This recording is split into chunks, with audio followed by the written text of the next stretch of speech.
गर्मी जोरों पर है। 17 नवंबर को मध्य प्रदेश में चुनाव होना है और चुनाव में सबसे अहम भूमिका में रहेंगे युवा। इंदौर की सबसे फेमस और जायकों का गढ़ कही जाने वाली 56 दुकान पहुंचे बंसल न्यूज के एग्जीक्यूटिव एडिटर मनोज सैनी ने चुनावी जायके के साथ जानी युवाओं की मन की बात। आप भी जानिए।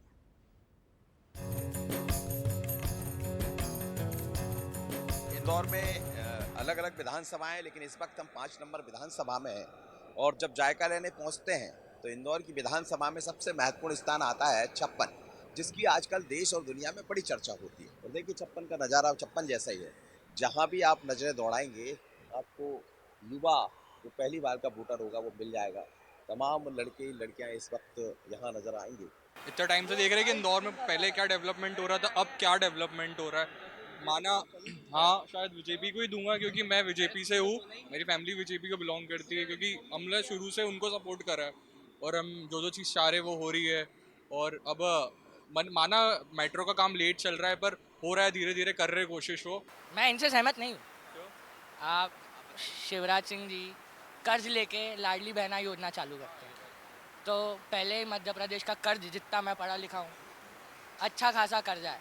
आप कर्जा लेके लाडली बहना दे रहे हैं, अच्छी बात है। आप कुछ काम करवाइए, मैं ऐसा नहीं बोल रहा हूँ, बहनों को सपोर्ट कराएं, कोई प्रॉब्लम नहीं है। 1000 की जगह 5000 रुपये दें, लेकिन कुछ प्रोडक्टिव काम करें जिससे सबका भला हो। उनको एक पर्टिकुलर मॉडल पे काम करना चाहिए कि लाइक किस किस फैक्टर पे इंडिया को ग्रो किया जा सकता है।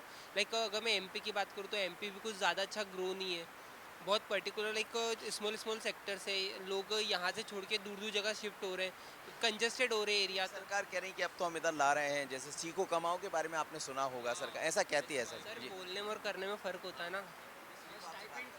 बेहतर तो आप लोग बताएंगे ना। स्टाइपेंड भी मिलना था, कितने लोगों को मिला कोई आंकड़ा नहीं। एक चीज़ और, तीनों जगह 3 स्टेट्स आप कोई से भी उठा लो, मध्य प्रदेश उठा लो, गुजरात उठा लो, जहाँ बीजेपी का शासन है, वहाँ पेट्रोल आप देखिए, मध्य प्रदेश सबसे ज़्यादा टैक्स लेता है पेट्रोल में। सबसे महंगा पेट्रोल आज की तारीख में मध्य प्रदेश में। गोवा में सबसे सस्ता है, वहाँ पे भी बीजेपी की सरकार। जनता को लॉलीपॉप देते हैं। एग्जैक्टली क्या लग रहा है देश की सरकार किसके हाथ में होना चाहिए, मोदी के, राहुल के? सर मैं किसी एक की साइड नहीं लेना चाहूँगी। देश की सरकार उन लोगों के हाथों में होनी चाहिए जो कि एजुकेटेड हों, ना कि किसी पार्टी के पक्ष में मैं बोलना चाहूँगी। क्या हुआ, बदलाव देखने को मिला? हाँ सर, कुछ बदलाव देखने को मिला है, बट वो सब ऊपरी बदलाव नहीं कहेंगे।